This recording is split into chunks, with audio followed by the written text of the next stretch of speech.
Throughout the years, many people have doubted Jeff Bezos and Amazon. He's most famous today for being the richest person alive, and while his image in the media oscillates between both good and bad, one thing is for certain: no one doubts him anymore. Amazon is an absolute giant of a company. That said, for the first 20 years or so, things were different. They almost never made a profit. They seemed to lack focus, and their corporate valuation was universally acknowledged as being out of touch. Yet, if you had really paid attention to what Bezos was saying during this time, you would have known that none of that criticism mattered. He had a simple but very effective decision-making system that almost guaranteed that what he was doing was exactly what he should have been doing. The world was looking at a checkers board while he was playing chess. The foundation of his secret is that he was on an entirely different time horizon. He didn't care to win over a period defined by someone else, whether that be the media or Wall Street. Rather, he was doing his own thing today while being relentlessly focused on tomorrow.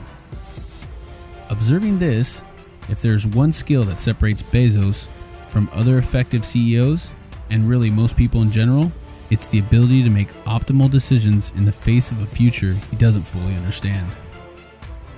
Most of us have to make similar decisions all the time, and these decisions are incredibly important, and their consequences can ripple for decades. Having a framework is absolutely crucial. Luckily, we can steal one. Vision as directional orientation. The biggest paradox we face when it comes to decision making is that we are forced to make decisions now about something that doesn't exist. Who's to say that you will be as happy with your choice of work out of college, or the spouse you decide to marry in 10 years when you're a different person and living in a different reality as you were when you made it? In fact, the chances are that you won't be. Things happen and people change. More importantly, the future is unpredictable. It doesn't yet exist. We live in a complex world with an infinite number of variables that interact with each other to lead us down a certain path. And because of that fact, there is a broad distribution of probabilistic outcomes that can occur. And yet, without a long-term compass to guide us, it's hard to be intentional about our day-to-day actions. We need to have a rough idea of where we want to be in 10 to 20 to 30 years. We have to do something. In this case, the solution isn't a specific vision or an external metric of success, but a general directional orientation based on the evidence from your past. Nothing too specific, but still a thing worth striving towards. When it comes to making the most important and the most long-term decisions, Bezos has a simple rule that's quite useful. Focus your vision on the things that won't change. At Amazon, this means that everything is built around their value of customer obsession. They don't try to hop on every new fad because they don't know which one will still matter. They do, however, know that in 20 years, customers will still want faster deliveries and cheaper products. They can build a future around making that a primary area of focus. Similarly, if you're 30 years old, you may not be able to say exactly how your personal taste will evolve tomorrow. But you can be reasonably sure that if you have enjoyed being creative for 20 years, then the next 20 years likely won't change that. You can build a career around that. Having a long-term focus gives you more control over the product of your actions, but that doesn't matter if you don't have a stable orientation. The only way to get one is to determine what part of you will remain intact. The slow guidance of tinkering. Once a directional orientation is decided, the focus turns closer to home. You have to actually figure out the steps you need to take to get there. The problem at this point is that if your directional orientation isn't overly specific, it shouldn't be. And if it's a long way out, as it should be, then it's hard to work backwards to determine clear day-to-day steps of action.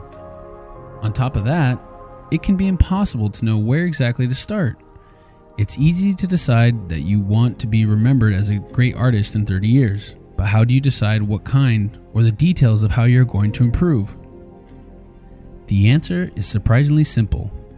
Test and then drop. Tinker and then build. Many people make the mistake early on in the lifetime of a big decision to take one path and stick to it.